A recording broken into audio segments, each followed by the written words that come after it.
Sairam. Today we will talk about a subject which is one of the most important subjects for every spiritual seeker, every seeker of every religion, caste, creed, or belief system. The concept or the subject which we are talking about today is Guru. What is this concept called Guru? Who is this Guru? Guru can be anybody. So we need to first understand what is this concept of Guru is all about. There comes a time in everybody's life, or most of the people's life, where they want to understand and move on in their spiritual progression, in their spiritual path. At that point of the time, most of the people depend on their religious scriptures, rituals, and devotion, prayers. These are the things, but few more, or many of them, or few of them, some of them, whatever, they want somebody to guide them further, beyond that point. They've read the scriptures, they've read the rituals, they have practiced the rituals, they have performed the bhakti, they have done everything. And now they want a little more. What is that little more is something that they want to understand what has been read. And then after a little bit of understanding, they want to live by it. So at that point of time, there will be a quest in people's mind and heart. That quest of finding someone or an institution, that quest or that search for that guidance is called the Guru Tattva, concept of Guru. That is the concept of Guru. Concept of Guru literally means that an opportunity or dependency on someone other than themselves to guide them in their path, in the path that they seek. So that is the concept of Guru Tattva. Concept of Guru, Guru Tattva, one of this. Now, having understood what is the concept of Guru, we move on to what is the literal meaning of the word Guru, transliteration of that literal meaning called the Guru. Now, what does that word mean? The word called Guru. It's a Sanskrit word. It only says that Gu in Sanskrit is darkness. Ru is light. That is Guru. He who brings us from darkness to light. He who gives us enlightenment. He who walks us on the path of enlightenment is a Guru. Literal translation of the word Guru. The one who brings us from the darkness to light is a transliteration of the word Guru. Now we know the concept of Guru. We know the literal meaning of the word Guru. Now, the most important thing. We have gurus everywhere. We have people who don't know what is the concept of guru, what is the meaning of guru, and they claiming themselves as gurus. There's nothing called as false gurus, but people who are not fit enough to be gurus are calling themselves gurus.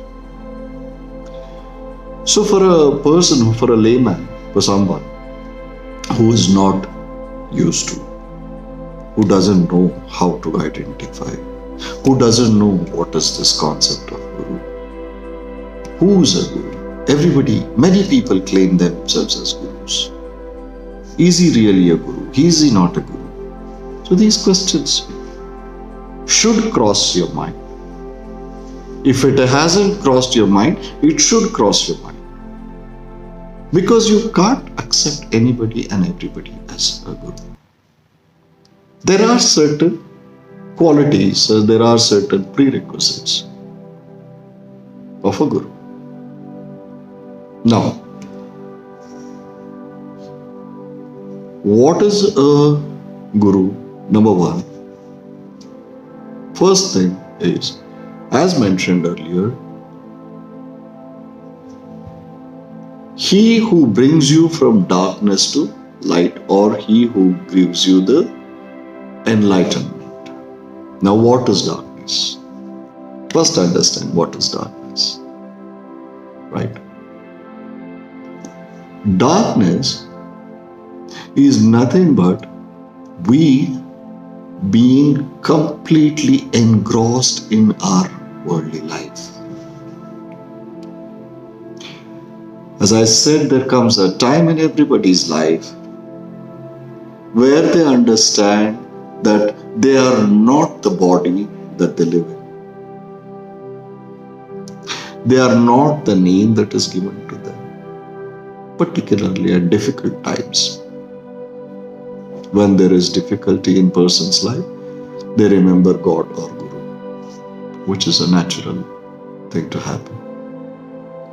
So when that time comes, the quest begins from within.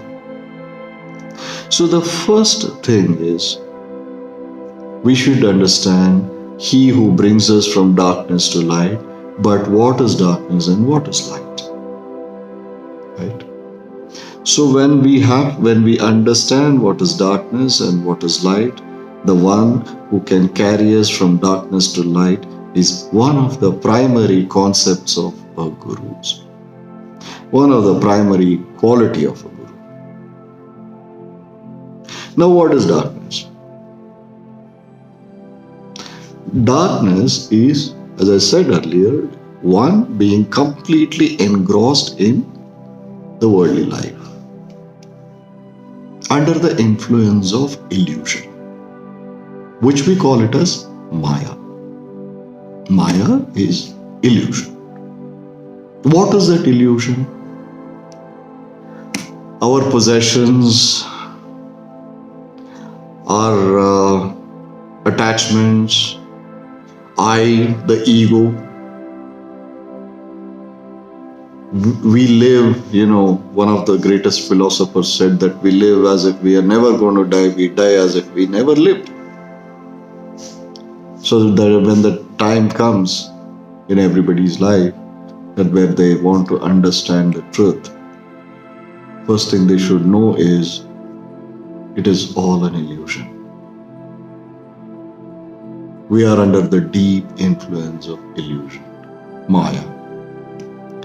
And there are Arishad Vargas. Shad Vargas are six Vargas, 6 divisions. These, for a better understanding, let us call it as Maya is a person who is unleashing, who has unleashed 6 beasts on us. Which are those 6 beasts? The kama, lust, desire, deep desire. Krodha, the anger, the fury. Moha, the attachment, possessiveness.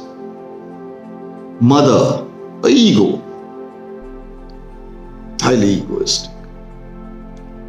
Lobha, the greed, endless wants. I want this, I want that, I want more, I want more, I want more. Endless, infinite loop of want. Lobha. Matsarya, the jealousy, is another big killer. So these are the 6 beasts which are unleashed by Maya. Maya has unleashed these 6 beasts in this world, on this mankind. Those who are under the influence of Kama, Krodha, Lobha, Moha, Mada, Matsarya, the lust, the anger, the greed, the attachment, the ego, and jealousy. We will address this concept of Arishad Vargas as a separate subject. But these, the ones who are under the influence and complete control of these Arishad Vargas are the ones who are in darkness, which is most of the people in this world. Most of the living beings, most of the human beings in this world are under the influence of this Arishad Vargas. So the whole Arishad Vargas is unleashed by illusion. I am real. I, the big ego. He who can bring you out of that darkness, he who can liberate you from the illusion, or he who can take you out of the clutches of Maya and teach you the real meaning of your existence, is a Guru. That is the travel between darkness to light. This is the one of the primary qualities of a Guru. Second. Now what is light? What is enlightenment? This is another thing we need to understand. There are 6 questions. Arishad Vargas are the 6 clutches. And there are 6 questions for which you need an answer in your life. The first question is, who am I? As I said, you're not the body you live in, you're not the name which you carry. Who am I? So since you're not the body, because the body has come from mother's womb, you're born. So we know that. But since you're not only that, you're your body also, not only. So you have come from somewhere. So where have you come from? The second question. The third question is, why am I here? Who am I? Where have I come from? Why am I here? Now that I don't know who I am, I don't know where I have come from, I don't know why am I here, at least let me know what am I supposed to do. The fourth question. What am I supposed to do? That is the fourth question. And the fifth question is, I am not the body only, I am the body also. Once everybody, nobody is here for eternity. Nobody is eternal. Everybody is going to shed the body. I wouldn't say the word come to an end or die or whatever. So nobody is here to eternity for eternity. So when they shed the body or when they die, where am I going to go? Right?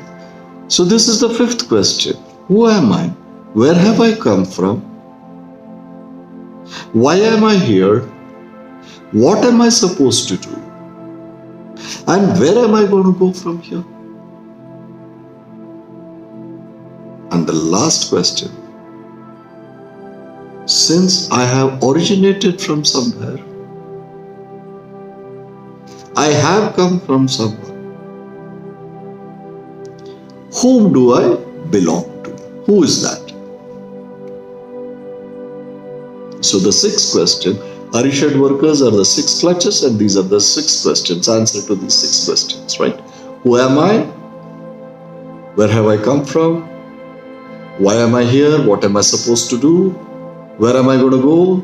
And whom do I belong to? The one who has an answer to these six questions is a guru. The one who can give you an answer to these six questions is a guru. Now the problem in this world is, let us not brush this fact under the carpet. Many of the so-called gurus are caught with these Arishad Vargas themselves, which is a fact. I don't want to dive deep into the subject. Most of the so-called gurus or self-appointed gurus are caught in these six Vargas, these Arishad Vargas themselves. Kama, Krodha, Lobha, Moha, Mada, Matsarya. They themselves are caught in it. How are they going to take you to the light or brightness? We need to understand. Right? So this is another concept of, quality of a guru. Now coming to the next. A guru is the one who can change your destiny, or the one who can rewrite your destiny, or the one who can create a new destiny or a new destiny for you, write a new destiny for you. That is a guru. Now, speaking more scientifically, with the metaphysics as a concept, we are all faced with a reality. We all have our realities, the worldly realities that we are faced with. Now these realities which we have both pleasant and unpleasant, since we are under the clutches of Arishad Vargas. So since we are under the clutches of Arishad Vargas, since these unpleasant realities, actually speaking, are not yours, pleasant realities are also not yours. But since we are under the influence of illusion, Maya, we feel that these unpleasants are something which we are going through now. Let's for a moment assume that yes, these are the realities which you are. He who can alter your reality. You're faced with a reality. He who can alter your reality, or you're faced with one of the dire realities of your life. He who can cull it or decimate that reality you're faced with, and write a new reality or create a new reality for you with his power of creative consciousness. That is a guru. But there is a catch to this. The catch is, every reality, what is our life, how our life is, we have to understand that. How our realities are manifested. First thing is our action, karma. the deed which we do. What drives our deed is a signal from your brain. Mind says to the brain, brain sends a signal, and then you react in a particular manner. This is an interface. Your action, your deed, that is karma, driven by your mind. Mind driven by your thought. Your mind gives a direction to your body or your organs to react in a particular way or a manner, speech, everything. That is driven by your brain. Your brain is again driven by your thoughts. Thoughts are everything. But many people will question that, we have no control on our thoughts. That is the truth. Because the thoughts are driven by your destiny. The destiny is written by your karma phala, deeds of your past. What you sow, so you reap. What goes around comes around. Karma phala. It's not necessary about your karma phala from your previous birth. No. Karma phala is always a present continuous tense. It is not that it is from your previous birth and it is in this birth and then you move on. No. It's a present continuous thing. You only shed your body, you get into another body. That's the process. That is the way the nature, the divine has worked so beautifully, so that with being in the clutches of Maya and illusion and these Arishad Vargas, you are so much caught up beyond a certain point. Your physical, emotional, mental state cannot take it. Then it has to end and start a new beginning. Right? It has to terminate somewhere. Shed the body, make another beginning. It's science. So karma phala is not necessarily from your past birth. It's a present continuous thing. A guru is the one who can alter your reality. Which only goes on to say that a guru is the one who will change your destiny or write a new destiny. He is a guru. Now, when the concept, when the reality is which you are faced with is altered or a new reality has been created for you, the existing reality has its own chain of consequences. Now, I just want to give one small example. Let us say there is somebody who is ailing and he has to go for a surgery. Right? Now, that person has a grace of Guru and his ailment which he is destined to go through, is terminated. A new reality has been created. Right? For example, if this ailment had to end his life and he was to pass on.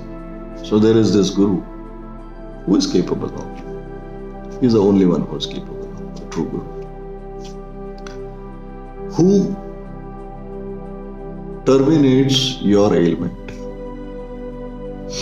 and then he gives you a fresh new lease of life. Now let us understand two separate things. There are Rinana Bandhas. Without that nothing works in this world. We are here because of our Rinana Bandhas, Rinas, Karma Phalas, so on and so forth. Now, very simple thing, in this simple example that has been given. A person has to go through the surgery, like he has to go to the hospital, he has to commute, then he has to meet the doctor, there are paramedics, there are nurses, there are pharmacy, there is Expenses, I'm just talking about the expenses and the process. There are rinanavandhas there. The doctor is to be paid. The pharmacist has to be paid. The nursing staff has to be paid. The way you commute has to be, there is an expense to that. And then you return, or you get, let's say that person ends his worldly life there, right? Then there is the last rites. These are all the rinas. This chain of rinas and the consequences of our reality is unchangeable. That is fixed. Now, Guru is the one who can nullify and satisfy all the chain of consequences, who can arrest all the chain of consequences of altered reality or changed destiny. He is a Guru. Now, the other important thing. Now, for example, it is just an example where this person who is supposed to be God stays on. Imagine the consequences of that. Let's say he has children who would have been orphaned, but they have the father, wife who would have been a widow, has her husband, brother who would have lost a brother, the parents, or whatever, friends and business. So all these consequences are there. He who can take care of those consequences of a changed destiny, rewritten destiny, he who can take care and nullify the ill effects of the changed realities of a person is a Guru. This is a Guru. Now, the other most important quality. Guru will never ask you for money. Guru will never take money from you. Guru only takes dakshina. If you see in any Gurukulas, starting from the days of Mahabharata, Lord Krishna went to Sandipani. All the Pandavas were there. Everybody. They all used to learn in the Gurukul. Gurukul system wherein people used to stay in the Guru's ashram under the guidance of Guru, who used to be responsible for the overall development of a pupil, the student. He only used to take dakshina, but when? At the conclusion of the course. Pandavas were at Dronacharya. So at the conclusion of the course, they used to ask for Guru Dakshina. Why Guru Dakshina was asked? In order to make sure that there is no rinanavandha between the student and there are no rinas. You can never pay your Guru. A true Guru who imparts all these knowledge to you, who brings you from darkness to light, who changes your reality, who alters your destiny, rewrites your destiny, what can you pay? How can you pay?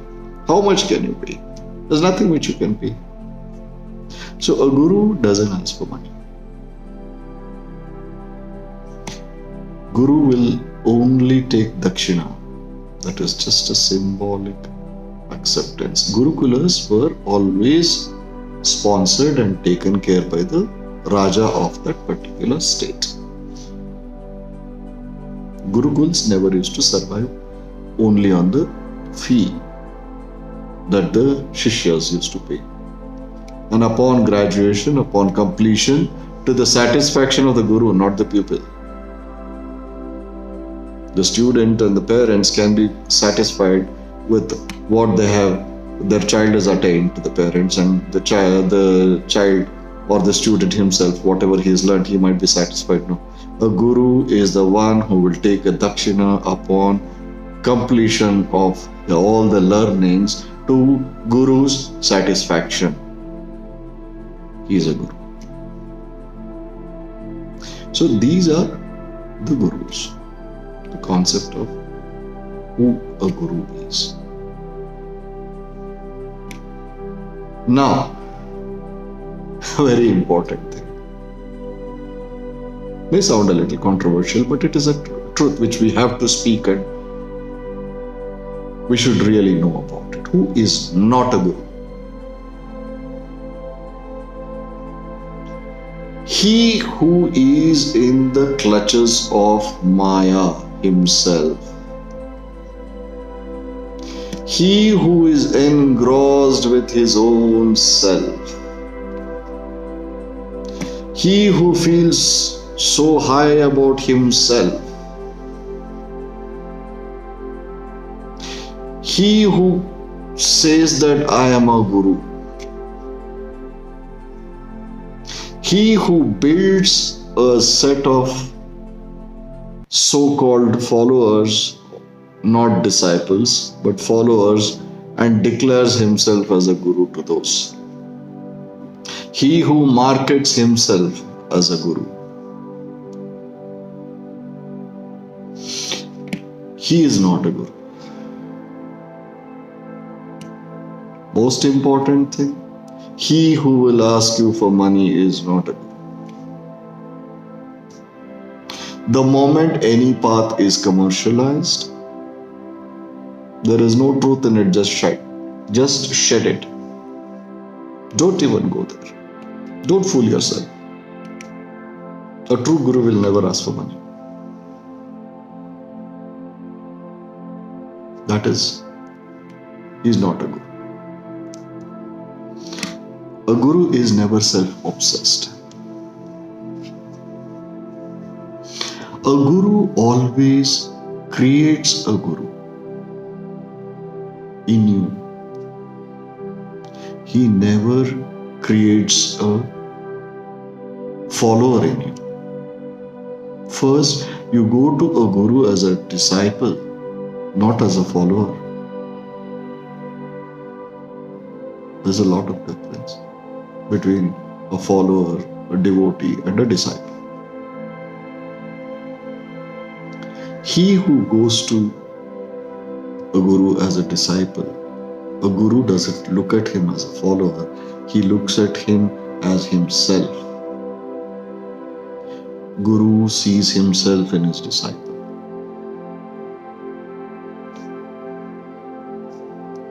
So, Guru is the one who will create a Guru in you, the Tattva of Guru in you. Once you are enlightened, once you have all the quality of a Guru in you, you are a Guru. You are your own Guru. He who makes you your own Guru is a Guru, not the one who declares, I am your Guru. So, people who are engrossed with themselves, who are commercializing the path of spirituality, where the finances are ahead, like the financial obligations are there, where there is money involved, in any form or in any way, directly, indirectly, donations, this and that. Give me money, I'll bless you. Give me money, you'll be opulent. It's not a good. That's not the path. Shun it. No point.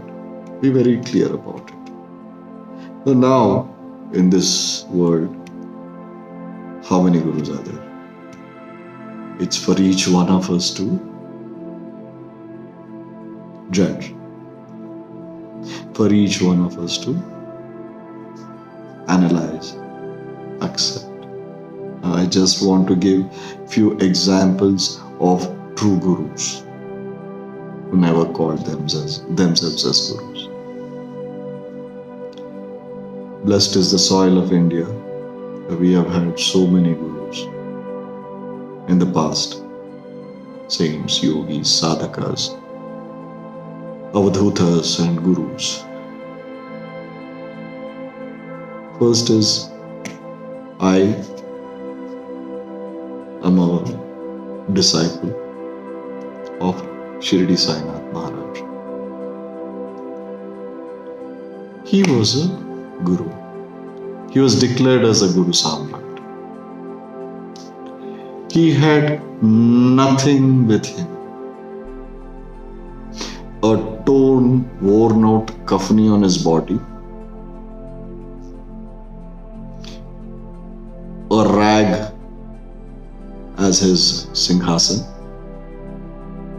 as his gaddi, a dilapidated masjid as his residence, a small cloth on his head, which is a patka, a small stick, which is a satka, and a begging bowl and a jholi. These were his possessions. That's all. He who blessed millions and millions for generations, he who changed the realities of millions of his devotees and disciples for generations, and which is continuously happening from that small place called Shirdi. And if we know, whoever has visited Shirdi and Dwarkamai, we know how big it is. Even to this day, it is one of the most humble, smallest place. Eternal yagna which is happening, there's a dhvani which is burning, and Lord's abode. It is such a small place. No paraphernalia, nothing. Now Baba used to take dakshinas in Shirdi, sitting in Shirdi. He used to take dakshinas in the morning, from morning. By end of the day, he used to spend everything or give away everything, and end of the day his hands and his jewelry was empty. He lived on alms, begging from 5 different houses. Guru Samrat, Purnavatar of Adiguru Dattatreya, started blessing ever since he came to Shirdi, and the saga is going on and on and on forever. As long as the world is there, Shirdi's glory just increases, because more and more people are flocking to Shirdi only because more and more people are getting the relief. More and more people's destinies are getting changed or altered, or new destinies are written. A Sadguru, Guru Samrat, Purnavatar of Adiguru Dattatreya, he lived in Shirdi. His life is an example of what a guru should be. Likewise, there are many. Ramana Maharshi, he just had one small piece of cloth on himself to cover the subject. That's it.